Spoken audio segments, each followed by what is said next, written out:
Regarding the robbery incident, I have a question. Your father involved in the robbery? My father? Yes, he is.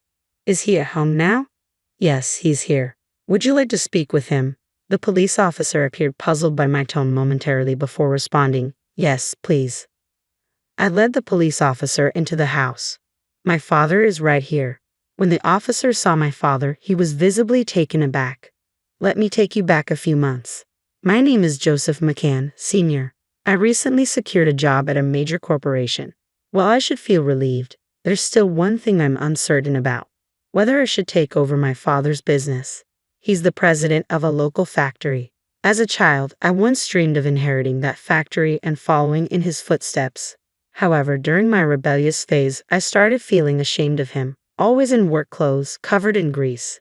Even as I grew older, that feeling lingered in my heart. Through part-time jobs and growing up, I've come to respect my father's dedication, bearing the responsibility for many employees and their families. Yet I couldn't shake the idea that being an office worker in a suit might seem more appealing. While shopping with my father one day, we were unexpectedly called from behind. Austin. Both my father and I turned around to see a man who appeared to be about the same age as my father. Duncan. It's been ages. This Duncan, dressed in a sharp suit, seemed to be a high school classmate of my father's. He mentioned he was on sales calls for a well-known corporation. So, you took over the family business? Duncan asked my father. Yes, that's right. Still keeping it going, that small local factory, my father replied. Managing a place like that with just a high school diploma. Quite a step down, isn't it? Duncan's words caught me off guard. That local factory was founded by my grandfather, and my father took over as the second generation. I knew he stepped into it right after high school, but I never expected a classmate to mock it, my father reflected quietly. Did you manage to grow your father's local factory? Weren't you planning to take over and make it big back in high school? Duncan's smile remained fixed as he prodded my father. Well, no. Unfortunately, I didn't have the business acumen. That dream never materialized, my father admitted.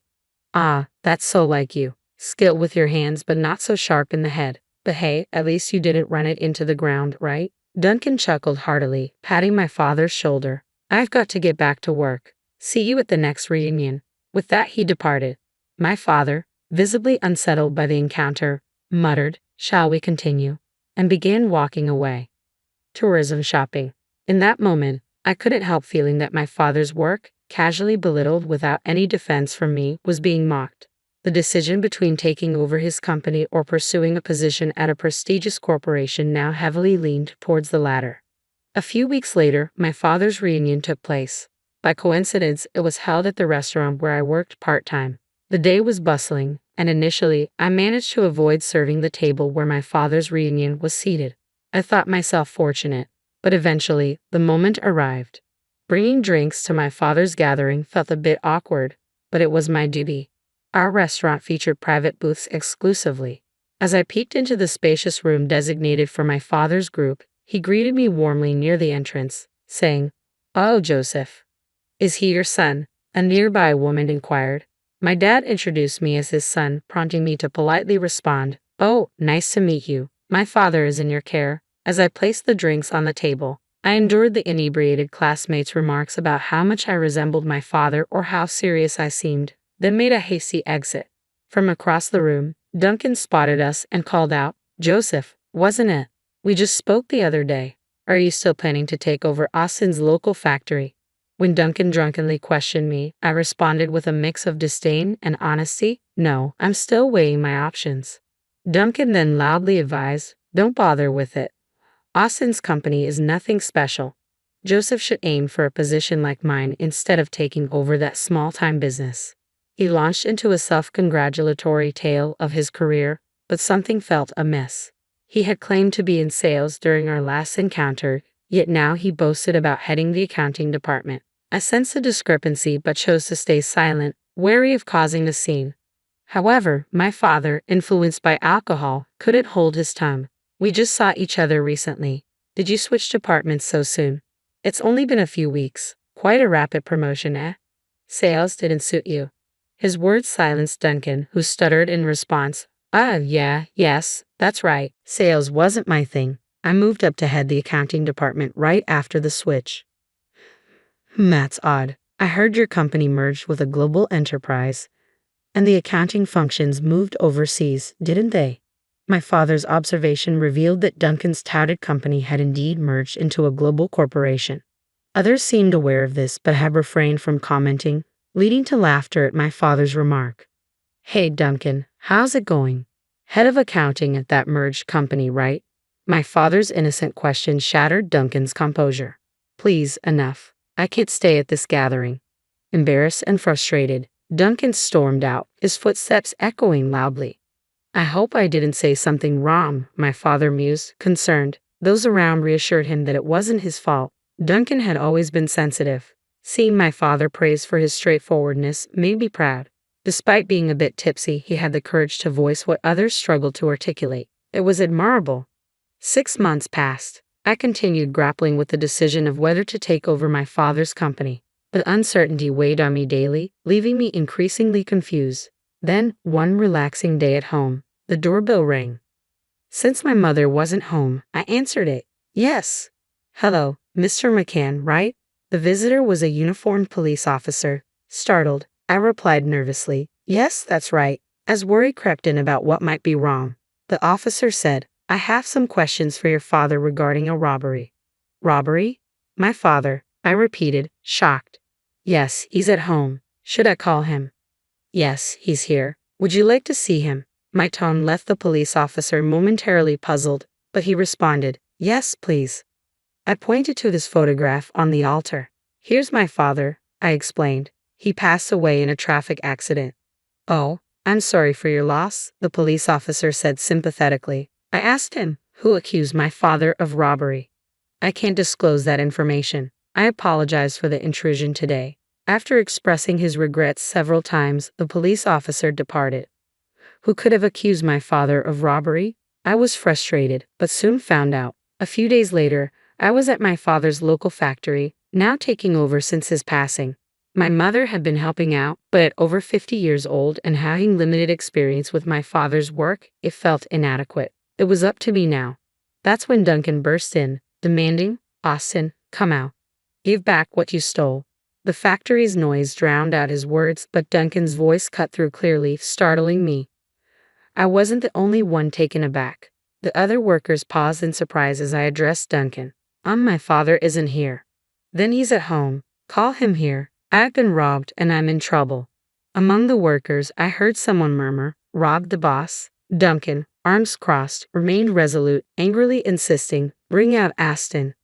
I confronted him. My father wouldn't steal from anyone. Are you sure there isn't a misunderstanding? No, it was Aston. He must have been jealous of my job at a big company and took my wallet. Fortunately, I didn't have it on me, but it's unacceptable that he robbed me. The police are useless, so I came here myself. Let me talk to Aston. Oh, when did this robbery supposedly happen? About 2 weeks ago, Duncan replied hesitantly, sparking murmurs among the workers. He seemed taken aback by their reaction. When I pressed him, it really was 2 weeks ago. Duncan's temper flared at my persistence. He shouted, what's the matter with you? Why do you keep questioning me? I already told you it was 2 weeks ago. An elite came all the way to this small, greasy local factory. Let me see Austin now. Duncan's outburst ignited a surge of heat in my chest. Enduring his disdain for my father's work and his employees at their workplace was tough enough, but accusing my deceased father of robbery was unbearable. He passed away in a traffic accident a month ago, so he can't be here, I informed Duncan. His face registered surprise. What? I pressed on. How could my father, who died a month ago, commit robbery? Are you sure you were actually robbed? I had learned at a recent class reunion that Duncan was prone to lying. Moreover, classmates revealed that Duncan had harbored a pointless rivalry with my father since their school days, fueled by unrequited affection from a girl who admired my father. I could have forgiven Duncan for trying to implicate my father in a crime based on such a petty rivalry. So, are you suggesting he committed robbery just before he died? Just as I was about to confront Duncan, who persisted in his accusations, a voice from another direction shouted, the boss would never do such a thing. He's a very serious person. That's right. The reason we're always short-staffed is because the boss teaches us skills and encourages us to be independent. He always prioritizes his employees and clients over profits. He was a good person. The voices defending my father echoed, causing Duncan to falter. Their praise deeply moved me. I felt ashamed for ever thinking my father's work was embarrassing. He was a boss respected by his employees and loved enough for them to defend him even in this situation. Tears welled up in Duncan's eyes as more voices in support of my father echoed through the factory. I delivered the final blow. I will definitely bring this to the police, accusing my father falsely. With that, Duncan let out a cry and rushed out of the factory.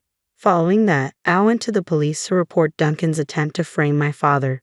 As I had promised, the evidence included Duncan's statement, recorded on a mobile phone by one of the thoughtful employees. The police acted swiftly upon receiving the evidence, and Duncan was apprehended shortly thereafter. Duncan's attempt to frame someone with false charges landed him behind bars for a while.